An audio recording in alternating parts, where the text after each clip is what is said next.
Hello, everyone.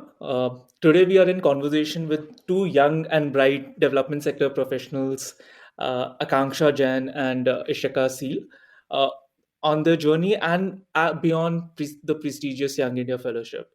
YF is a postgraduate diploma in liberal studies at Ashoka University. It's a very sought after program with people from different disciplines getting a chance to take courses from on British poetry, modern India to financial regulation and statistics.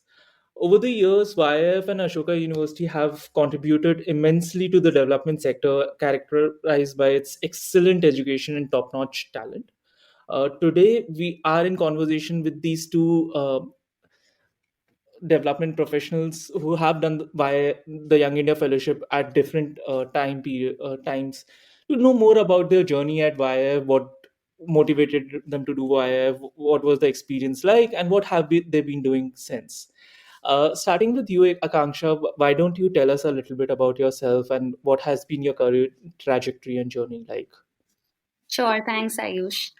So I graduated from the YF in 2020, and it's been more than 2 years now since that time. And I kind of categorize my life before YF and after YF. It's very, very different. Like I did my graduation in commerce and had a career, a stint of about 1.5, 2 years in PR and marketing. That's when I realized this is not for me, and I did the YF program. And after that, my time was spent for the last 2 years working with a youth organization for a not for profit. I've recently transitioned into working with Harvard Business Publishing, and I've been there just a week now. So it's a crazy transition period that you've caught me in. But yeah, that's what my trajectory has been like, and I'm so excited to be here. I think YF was one of the most monumental years of my life, and so excited to talk more about it and also listen to Ishika's experiences about it. Yeah, sure. Thanks. Ishika, over to you. How has been your career trajectory like? So, firstly, thank you for having me. It's absolutely great to speak to both of you. And even though it's early in the morning here, this is a conversation that I'm up for, and happily so. So I think for me, I started my career with sociology. I did my undergrad in sociology, and that was one thing that I knew for 1 year in advance that I really wanted to do. After that, it was a two-way, like a two-pronged street for me. Either I could have gone done the Teach for India fellowship, and I'd started with it. In fact, I was in institute, and I'd absolutely loved every moment of it. Or I could have gone and done Ashoka. And for what it was, I think Ashoka for me was a program that I felt would have been more intellectually challenging. I'm sure Teach for India would have been challenging in intellectually and in so many other ways because it like I was there for what 3 weeks and I still have every single one of those notes that I've used for my ELM in Ashoka and so on and so forth. But I went and did the Young India Fellowship, and I think it changed my life not just in the year that it was, which was great, but in a way that I keep saying that Ashoka is a gift that keeps giving, because I genuinely think the relationships that I have built there, I like it's translated to my work life, it's translated to my personal life. Um, Today, I'm going like right after this. In fact, I'm going to be heading to an Ashoka YF alumni meetup, and it's just we're everywhere at this point, and it's great to have it around. um, After YF, I did. I worked in NDTV. I did media and journalism for a bit. I worked with the Stanford University research team, which was also with a team of IF people. Then I did IPAC for a year, the District Development Fellowship, which is also in collaboration with Ashoka for a year, and went into IDS, studied development studies because I think for me that felt like the right path. I'd worked in a little bit in politics and campaigning at that point, a little bit in like proper grassroots democracy. So then I was like, okay, development studies seems just right. It's correctly broad enough to fit the bill, to be able to work through sectors, because I realized I am pretty sector agnostic. I don't really care which sector I work for. And now currently I'm working with the National Union of Students, and I'm doing in the UK, and I am organizing, I am consulting student unions, um, basically organizing strikes for a living. it's it's good. What's the work like at the National Union of Students? Like, So I'm what a do you do on a campaign and daily organizing, basis?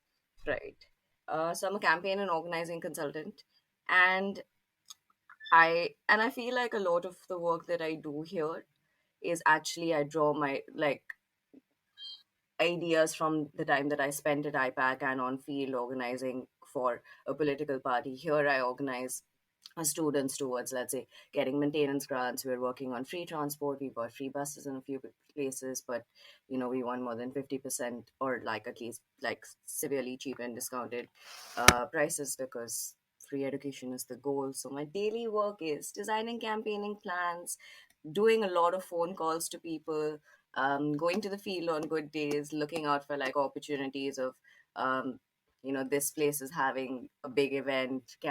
So I'm not a full-time officer. There are three elected full-time officers. I am working them with them to like help push them in their roles. So I kind of look out for those opportunities for them and come back and be like, okay, maybe we can go here, maybe we can go there, and yeah, get more Well, people to sign the petition. interesting, interesting. Your entire career trajectory is quite interesting to me, honestly, Ishika. And I can see so many patterns forming in terms of your interests. You are someone who has been in the social sector or liberal studies, even while doing your undergraduate studies in sociology, and then choosing to do journalism or political campaigning, and then but doing some district level work with the district development fellowship. If I were to ask you, I'm still kind of trying to make sense of what your interest areas are in the development sector. If I were to ask you, what are the two or three top priority development sector interest areas that you have? What would you say? Top priority. I think for me, I genuinely believe that the only way forward is structural change, and there is no liberation, equity, diversity, include any word that you use, like without like a fundamental shift in the way we do things. Personally, for me, like I would say education because that's something that I've been working on from like ever since I started work in the development sector or like in the social sector. Health, because especially in India, and that's somewhere I would definitely want to come back to, because I think for me, the Asha Anganwadi network is one network that I feel like there is so much potential and so much more work to do in. I remember this like when I was in DDF and we were trying to work on anemia and malnutrition, and it always kept coming back to like making sure your Asha and Anganwadi workers are empowered to take the right decisions, they have the right resources, they are, well paid, which they aren't. And I feel like both advocacy wise and in terms of being able to, because our primary healthcare system is really good in UK, it's all falling apart. It just like healthcare is not good. If you sign up to the NHS right now and ask for a counselor, it's almost like you have a 3 year wait before you get a dentist. Like your next dentist appointment is in 2024. So that way our healthcare system is pretty sorted, um, and we should definitely leverage that. I would say these two. Nice. Sure. Ishika, you mentioned that you joined Teach for India. You actually went to the institute in Pune, and then decided to take the leap for the Young India Fellowship. I'm curious, what motivated you to choose Young India Fellowship over TFI? I'm sure this is like as you have described it. I don't think there's a better way to put it across. It's a gift that keeps giving. What got you to actually make the switch to that? I think it was a difficult decision, right? Because in Teach for India, you get paid to work, and in YF, it was like at that point 7.5 that I had to pay, and I had to pay what my parents had to pay. And it's a middle. I come from a middle class family. It's a significant chunk of money to give out. Um, but I I just wanted to study more. I think for me, I just wasn't done with studying. And Urvashi Butalia was there. And I had read about her. I had read her. I was just like, am I going to be in the same class? Can you imagine it? This is happening. So basically, it was a combination of the fact that I knew there was going to be great faculty. I knew that like maybe on some level I also wanted the easier life because like Ashoka is challenging in a lot of ways. Um, Daily living in Ashoka is not challenging. Like that is one apart from the fact that it's a bubble and it's far away, but like it's you Yeah. have all your privileges in place in Ashoka. So maybe I was going to be going to Chennai in a place where language I didn't know, which I'm sure on some like level played into it. But because I also couldn't leave teaching. I also really like teaching. So when I came to Ashoka and I did my like experiential learning module, I was like, oh, let's do something in education. Let's do something with teacher training. Let's use all the things that I've learned there. So it was a combination of factors. But being in the classroom in Urvashi Butalia would like top it. Wow. Okay. Thanks, Ishika. Akanksha, Thank you. we've talked to Ishika about her journey, like what she feels about YF and what YF contributed to her life, and what got her to do YF. We would also love to know your motivations to do YF after your undergraduate studies. And I think there was a period where you actually worked between YF and your undergraduate studies. Yes, I did. So we would love to know the journey, how it all happened. Sure. Yeah, thanks for the question, Ayush. And thanks, Ishika, for sharing. I think I could find some parallels in my life and yours. The number one being that I also got through the TFI fellowship and I decided not to go for it. But it was like Mhm. not in the same year. Like I got through TFI, didn't go for it, started working. And then the next year I got through YF and I chose that. But yeah, that's a story for another time. Maybe I can share more about that later. Um, where my journey started, I think what motivated me was that I was working in PR and marketing for 1.5 years, and I was like, okay, I love the fact that I'm being appreciated here. I love the storytelling bit of it. I love the creativity. There are so many things that I loved about my job, but what wasn't making sense to me was that the end purpose or the end goal that it was fulfilling was not something that I resonated with. Like marketing was just not making sense to me anymore.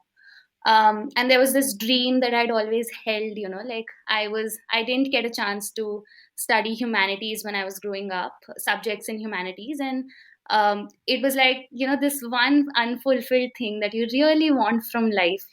You just want to pursue that. And that's when I got to know about the Young India Fellowship Program. And I always say this, that I'm a all in all humanities person. Like somehow I just didn't get a chance to study that, and I got to know about YF and I was like, wow, like this is what I wanted. This is what I was looking for. And I'd set that intention long ago and I saw that a program like this exists. And I think one of my friends told me about it, and I went through the website, I went through a lot of YouTube videos, and there were so many things that stood out for me. One was definitely the faculty, like the same feeling being in a room with somebody like Arun Kumar, who's a former Indian diplomat, and like being able to have that one-on-one time with them. That's something that YF kind of focuses on, which I absolutely love. Like all professors have office hours, and you get to interact with them, and that's been one great thing that I've had even after YF. Like I've been able to be in touch with two of my favorite professors, and they obviously recognize you once you've built that relationship with them. um, but yeah, that was like one of my biggest motivations, that I want to spend 1 year just learning, just receiving a lot from whatever the space has to offer me. And yeah, I mean, I've learned so much, I've grown so much. That 1 year was definitely extremely beautiful.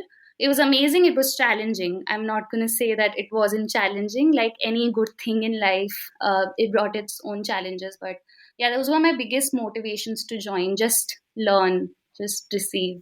Yeah.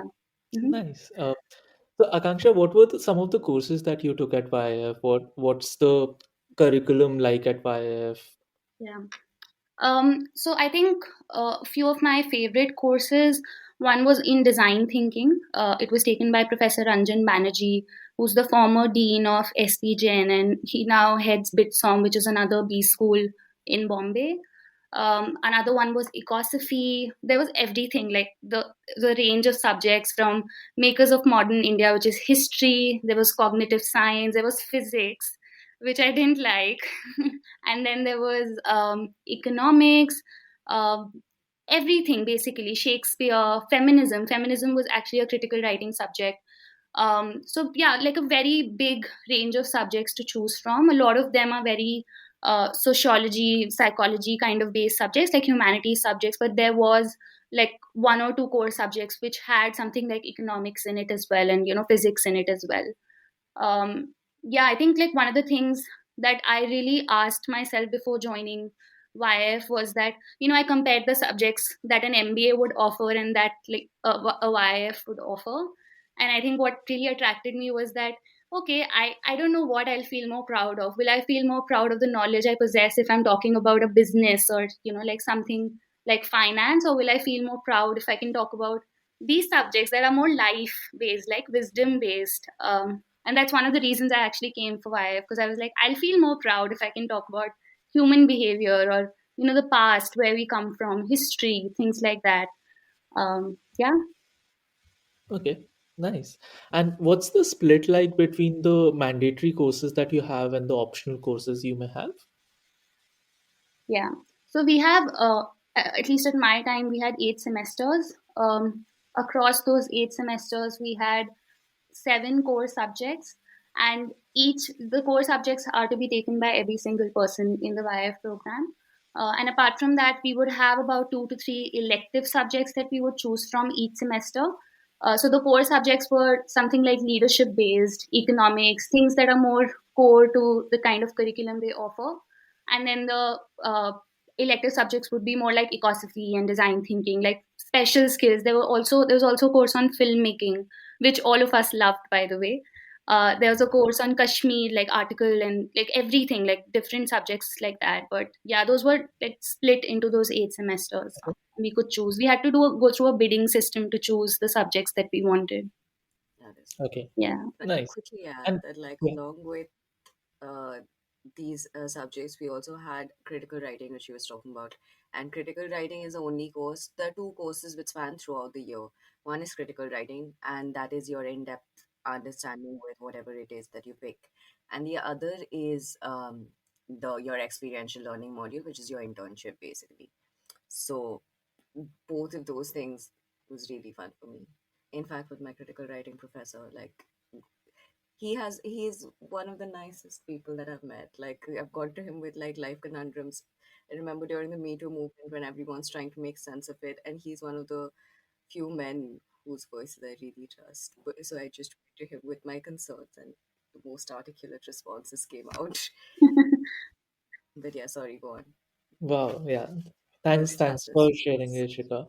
I think another thing that our audience would be particularly interested in knowing about Young India Fellowship is the application process itself and how is it. So would you spell it out for us in just in terms of what's the process like? What are the steps involved? Ishika, would you like to take that or? Yeah, go for it. Take that. Okay. It's Um, just most recent. Yeah, sure. So I went through almost like a three-part application process. The first part was like a big form that they had shared, which had two basic sections. The first one was like basic details, education, if you had some work experience, just filling some of those details. You obviously have to share your resume with them. And then the second part of that application form was essay type questions, which had about 3 questions at my time, but I think this time it changed to 4 as far as I know. But these are questions which kind of gauge the life experiences you've had, what matters to you, what are your values, what are you actually looking for in the program, how does it fit in your life goals? Like if you map out your life journey for the next 5 years, how does YF fit into that? So these are questions gauging your past experiences and your motivation to join and what the future looks like for you. Um, so that's like an elimination round. After that, they have a technical, not like a technical, but like a phone conversation interview as well, where they again try to gauge what you've written in the application, if it's true, if it's authentic, if you're able to show up, like what kind of life you've had. Like I think one big question in the application form was about the books you read, and I remember that that would be a question for some people, because not all of like not everybody applying to the YF program reads a lot. And so they would always ask in that phone interview, the books you've read, okay, tell me about this book. Or they would really really try to gauge if you've written the right books or if you've actually read them. So that was one thing that I remember from that time. But yeah, the phone conversation would last about say half an hour, sometimes even lesser than that. And I know this because I've discussed this with some of my other friends who've done YF. And then there would be the third round, which would, for me, because I was in Delhi, it meant going to the Ashoka campus and having an interview. I think like what really works in the interview and throughout the entire process, which is something that I got as advice from a lot of people as well, was just be authentic. They know that you've had challenges in life, they know you've failed, they know you've achieved things.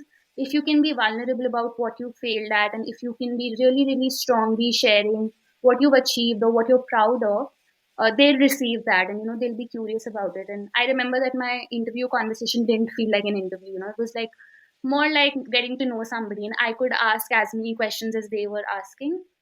So that's what like my experience was like. And I remember a lot of my other friends also had similar experiences. Just like showing up with a lot of authenticity is what matters to the program team, and they focus a lot on diversity as well when they're actually bringing people in. Yeah. Anything you want to add, Ishika? I think that must have been the process at your time as well. I think, yeah, like same, very similar processes. I Yeah. think one round we had in between. Did you have that right before your interview? You were given like some um sort of like a paper to solve, like a comprehension type scene where we had to write something about like an essay before we went into the interview. We used to have Yeah, like I think that was just for like that was a 10-minute. It seemed like a formality to me, honestly. I don't know how it fit in because it wasn't an yeah. elimination round as such. Yeah, it wasn't separately listed, but like, yeah, once you reach the office, they would just hand you this paper. Yeah, it was. I think for me, I agree. I think very similar. Be authentic. I had a terrible resume when I went into Ashoka because obviously, like, I didn't know how to make a resume. My values and all were in place, but the worst. I remember 1 year later when I'm sitting for job applications, my roommate who had come in with like 2, 3 years of work experience, she looks at my resume and she's like, "You got in with this?" Like, but that's the thing, which is why they keep saying they are looking for authenticity. They're not looking for like very like staccato replies, and they're looking to know what you want to do, what you're passionate about, and whether you have actually read the books. Do not write names of books that you haven't read. It's not going to go down well. Yeah. But Yeah. twisting it a little in terms of, okay, they are looking for someone who's authentic, someone who is genuinely interested in studying liberal arts and Yeah. sort. But how does one decide about doing that? How does one decide that you want to be at Young India Fellowship? What are the reasons? Like, especially people, although you both of you are not from the corporate side, but there's so many people who have worked in the corporate after doing engineering for 2 3 years and then choose to do IF, and they come to IF thinking that they'll switch careers and maybe join the public policy or development sector or something like that. What's your perspective on that? Does it really help? Um, Akansha, I feel like you have experience. You were in like you were from the corporate sector, and you're someone who switched over. Yeah. Um, Yeah. Tell us. Yeah, sure, I can share. So I think the reason, like, how can one really identify what are the reasons that they would want to do a program like this? One is that it's a great launch pad if you are looking at switching like a career path, because you get like a year of learning where you're not just discovering different subjects or different things about life in general, you're getting to know a lot more about yourself. So it's almost like a leadership building program in itself, that the Young India Fellowship program is. And so if you're really looking, like, I know somebody who came from a very, very finance based side, and he switched to a career in content, and it's something that he always wanted to do. He wanted to do content writing, and it's something that he wouldn't have done if he wouldn't have got the that 1 year of just doing YIF. And I know many other people who got to switch their careers, and I also know people who actually just continued in the same careers, but they had that 1 year of learning where they went through a self-awareness journey, and that helped them in deciding what kind of career they want to build, even if they're going in the same line. So I think if somebody is in a space where they're really trying to figure out what career path they want to take, YF is a great 1 year gap, I would say. It also confuses people sometimes. I wouldn't say that, people are like, okay, I was doing finance, now I'm going to do content. ऐसा हमेशा नहीं होता है. Lots of people get confused because there are so many subjects that you end up loving that you're like, how do I go into this, or how do I do this more, So I know somebody who was doing finance and loved the design thinking course and actually got into a design thinking firm after that. um, so yeah, it does help in that way. One real big caveat for YF that I want to mention is that if somebody is looking for a lot of money and placement, I don't see YF as the best place for that. Like, even though I think YF has a good enough placement program, but if that's the biggest goal that you have, then it won't support that goal as well as perhaps an MBA can. Like in India right now, liberal arts is still picking up. Like an MBA will Yeah. always have more value in terms of like a corporate setting if you want to go for a job than a YF will have, because this is still multidisciplinary. It's not building expertise in something tactical. It's building expertise in a lot of inner things, like a critical thinking ability. You become a curious person, a lot of those things. Yeah, that was mostly my experience. And of course, the third thing was that I wanted to study. Like, I really wanted to study those subjects that YF was offering. Yeah. That's wonderful. I think Yeah. since we are talking about placements and post YF journeys and what people end up doing after YF, I'd like to pick up some threads from the initial part of our conversation about your journeys post YF. Starting with you, Akanksha, would love to know a little more about the work that you were doing just after YF with uh, the youth-based organization Youth Alliance. Yeah, thanks, Ayush. Um, so before actually talking about my work, I'd like to share how I got to that place where I chose something that was so different. Like, I think in my entire life there were times when, like I said, I got through a TFI fellowship, and society and people told me, yeah, this won't pay money, and this is not, you will be just into education after this. And okay, I'm like, okay, not gonna do that. And then somebody came and told me कि commerce करना चाहिए, humanities में इतने पैसे नहीं है. I was like, okay, I'm not gonna do humanities then. But after YF, I was like, screw the world, and like, I'm gonna do what I want. If you don't want me to do something, I'm not following that anymore. So I did get a couple of offers. One was from the placement cell itself. Like, I sat for a job and I got it. It was actually in diversity and inclusion that I got a role. And then I got another role with another very good space in the social sector, which was paying a lot more than the job that I actually opted for. But what I felt sure of was that these are my 20s, I have to explore. If I don't experiment right now and make money my biggest goal, it's not going to work for me. I won't say that, that's not something that I respect people who follow that path as well, because that has its own pros. But for me, I think I was very rebellious after YF, and I really wanted to do something that was calling out to me. And that's when I joined Youth Alliance. So, Youth Alliance is actually a youth organization that offers learning journeys. It's almost like an alternative education space. And what we do is that we focus on building leadership in young people, and that leadership is focused a lot on building leadership through inner work and building humane leadership in people. And we don't really see leadership as somebody who's sitting in an organization on a certain level who can be a leader. We see leadership in the kind of acts that each person can do. um, and that's the kind of work that I wanted to do. So what I did was that I was a program designer and facilitator with them. So what we did was that we organized about 10-day learning journeys for everyone in the age group of 18 to 35.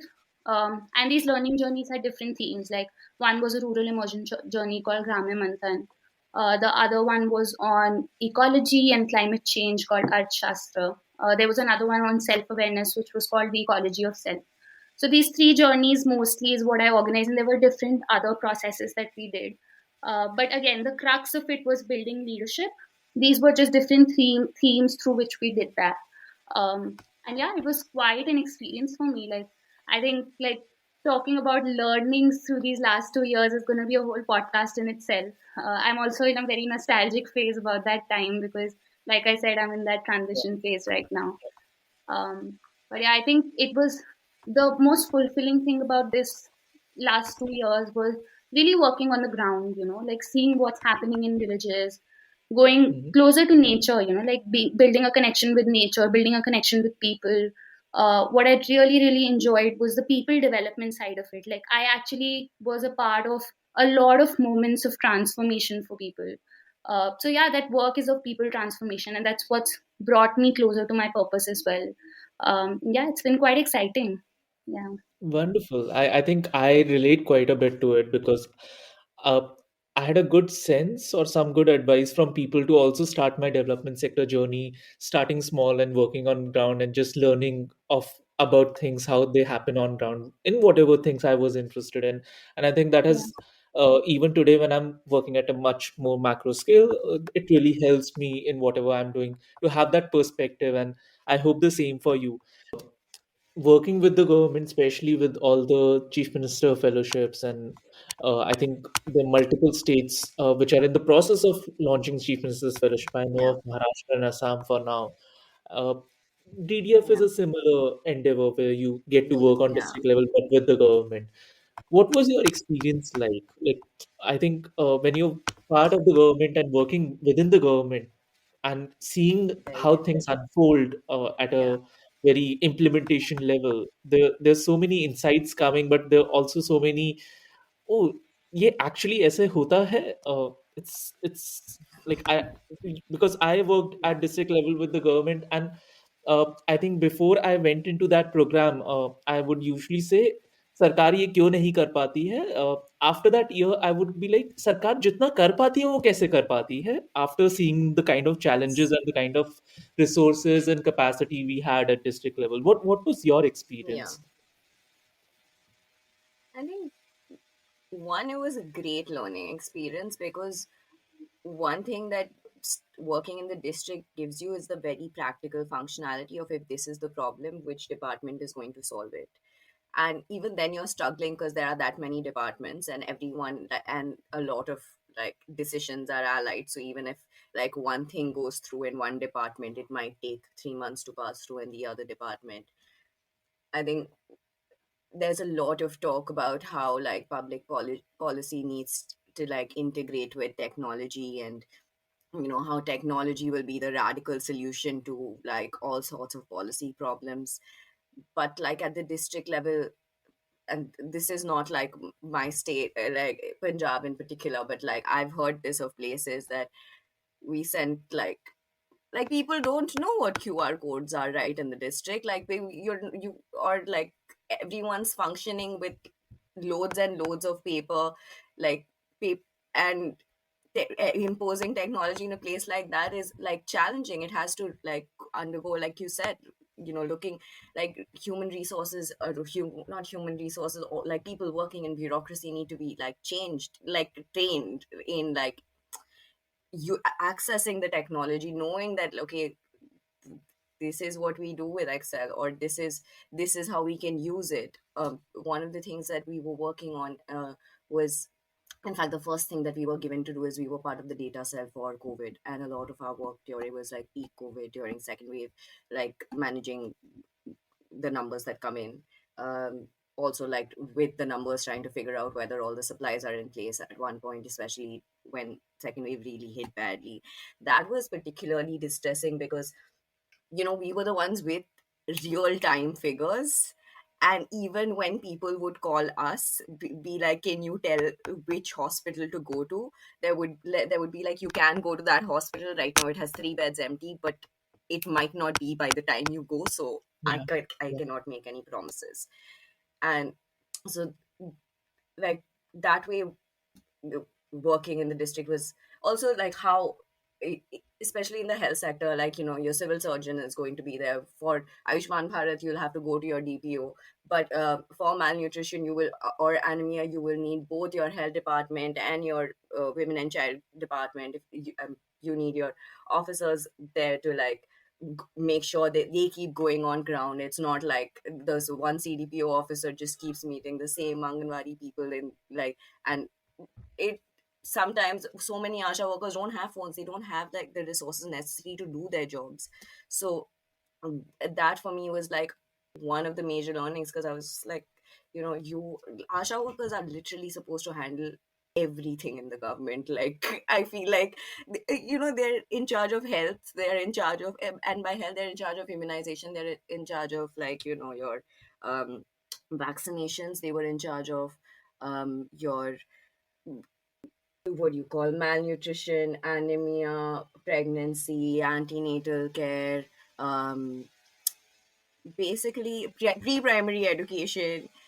Like, they're in charge of a lot for the amount of, like, pay they have, and the kind of resources they have at their disposal in order to be able to do their work. So I think, yeah, district development fellowship is really, like, eye-opening in some ways. Caste does not exist. You keep hearing this in, like, circles, and then you, like, are in the district and you realize, oh, like, look, there are two graveyards for two separate, because, like, literally for years, like, lower caste were not allowed onto that graveyard, and Yeah. it's not too far from, like, main city Punjab, and I'm sure those are there in main city Punjab. It's not, yeah. So eye opening would be the word. Wow, wonderful, wonderful. I think that's quite insightful, and I'm. It's good to know that it was a insightful and eye-opening experience for you as well. Before we like come to a close to this podcast, one thing that I would love to get to know more about from both of you is how do you see your career journeys in development sector shaping up in the future? What are the almost the vision or the future aspirations you have for your career journeys? Whoever would want to go first on this. Answer if you wanna go. Sure, I can go. See, Ayush, 5-year goals is never an easy question. Let's just acknowledge that before I answer that. But I think what I feel, and I think why it was a big turning point for me in that way, is that it brought me closer to my purpose. I also had the privilege of, not going for कि मेरे को पैसे कमाने हैं after YF, which is something that really helped me. Like, I had that backing, that support from my family. But it brought me closer to my purpose, which I think is going to be in people transformation, because I think that's where a lot of my Sorry. skills lie. I think he left. Yeah, yeah. Now he's back. No, there was a connection issue at my end, so Okay. I think now it's sorted. So should I begin from the last two lines of it? Uh, yeah, sure. I think we'll patch it up, whatever Okay. else. Um. But I actually didn't get to hear anything that you were saying, So should so I I start think from the beginning? yeah, it would be better. Yeah. So I was saying that 5-year goals is never like an easy answer, because it's so dynamic, right? Like, where I am at life right now, it might not be the same in the next 2 years. But what I was trying to also share was that YF was a big turning point for me in, getting closer to my purpose. Because, and I also had that, I want to acknowledge that I had that privilege of not going after money after YF. I had that support and backing from my family, or like, do whatever you want kind of feeling, which a lot of people don't get and don't have the privilege of. But yeah, it helped me get closer to my purpose of really working in people transformation. I think that's where I have built my expertise over the last 2 years, and that's what I want to kind of deliver on in my life in general as well. I'm still identifying what the streams for that can look like, but I think something like coaching, something like facilitation really, really, rocks my boat, or really, really is something that I want to learn more about. I also see that a lot of interpersonal skills, or skills of empathy and sensitivity and holding space for people, are things that come naturally to me. And so healing is also something big in my life, and I don't know how I'm going to kind of understand that, but something like NLP or something else is something that really excites me as of now. I also see that while this is one side of my life, there's another side which is academia. Now that I'm working with HPP, Harvard Business Publishing, it's also something that's kind of entering my life, and that might be something that I follow through on. But I think in the larger context of things, I want to work for people and I want to work with people. That's something that I feel sure of. I don't know how I'm going to deliver on that. There are 500 different ways in which I can do that. Um, but yeah, that's something that's clear to me right now. Wonderful. Good luck to you on that. Ishika. Um, Thank you, Gansha. It was like lovely to have this conversation actually, and Mhm. very strongly agree when you say that I don't know what really 500 ways in which I could deliver that.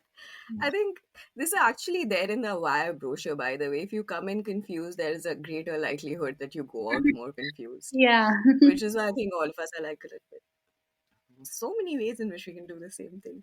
Yeah. But I think 5-year journey, if all goes well, at some point I'm going to start an organization that, looking by the way it's going, because of very similar things that we have discussed and my general sector agnostic nature, will be something like a government consultancy, but not entirely a government consultancy, also an advocacy group. Um, and I do want to come back to India at some point because I genuinely feel like whatever I've um, studied, it makes more sense to practice development studies in India for me. And so I definitely want to come back. But maybe another 2 to 5 years here. And maybe continuing to organize. I'm not so sure if in the same capacity, but definitely I truly enjoy my job. So it's going to take a lot to um, change that. But setting up an organization, maybe something to, and one project in that organization that I can commit to, two actually. One in one in health, which is like leveraging the Asha and Anganwadi sector, because someone really needs to do it. I was looking for organizations who I can use as consultants to be like, let's do some training, and there aren't too many that exist. Even if they do, actually they're usually one very small project, which I will make sure is not true of my organization, and not like uh, it's not a very big part of it. So I definitely want to do that. And the other thing is like education. One of the projects that I'd worked on was menstrual education in Fatehgarh Sahib, and you know, sociology from Venkateshwara College, where like basically not sociology from Venkateshwara College, but basically like a Venkateshwara College alumni had like done the program, and they were enactors SVC. Enactors SVCs were the ones who had delivered on the program. They had um, designed it. We worked out how that would look like in classrooms together and done that. And I feel like education, definitely menstrual education, would be something that I would take up in my organization, but we'll see more about that when it comes to it. Nice. Looking forward to that. And Also, sorry, just quickly want to add, thank you so much, Ayush, for having this conversation. We should follow up at a later time where we also discuss your career in like great detail, because it too looks really fun and exciting, yeah, and I'm sure we're definitely gonna have looking so forward many to that as similarities. well. Yeah. And if there's anything else that you guys would like to add, maybe even any advice for people, because I know the current YF admission cycle is on, and people are going to be applying for the next 1.5 months or so. If there's any last advice that you would like to give the audience, which is basically hearing to know more about the Young India Fellowship and the admission process. Akanksha, do you want to say anything? Yes, sure. Thanks, Ayush. I think one thing that I've asked often to people who were YS was, what is the one regret that you carry? And what most people end up saying is, firstly, play frisbee from the first day, because frisbee is something that's big at YF, at Ashoka in general, and it's an amazing team, and you get a lot of good training, lot a great ground for it. But the second big thing that people always say is that I always feel like I didn't do enough, because there are 100 things to do, and there's going to be a lot of FOMO. There's going to be a lot of decision making happening. I think I became a great decision maker at YF because I had to pick so much between like the 5 things that were happening, and I liked all of them. So there's going to be a lot of regret of कि यार ये नहीं हो पा रहा, ये नहीं हो पा रहा. But I think the fellowship is what you make out of it. Like any other fellowship, it's what you make out of it. And so just going in with that mindset of what do I want to create from it, and that might keep wavering from time to time, which is also fine. But you're going to miss a lot of things, and I think by the end of it you're going to get okay with that. That's one thing. And second, one more thing that's very important to me is that YF taught me that there's no one life path that's perfect for me. There are going to be at least five that are going to be great for me. And it's okay for me to experiment with all five of them at some point in my life. But if I don't try, like any one of them, if I keep thinking, like that's my process, I think a lot, and sometimes that keeps me from action. But what I discovered after YF or during YF was, let's just try. Let's try this and let's see what it does to me. And, if it doesn't work, let's try another one. And that's how I figured out what works for me. But yeah, YF played a monumental role in me figuring out, okay, there are like 100 things. What do I pick? It's okay. Let me experiment. Um, yeah, that's what I wanted to share. Wonderful, wonderful. That's very insightful. And yes, I've also played frisbee at Ashoka University campus. So yeah.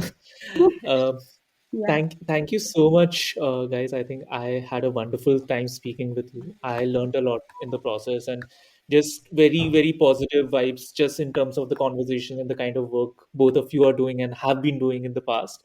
And I look forward to chatting with you offline as well. Thank you so much.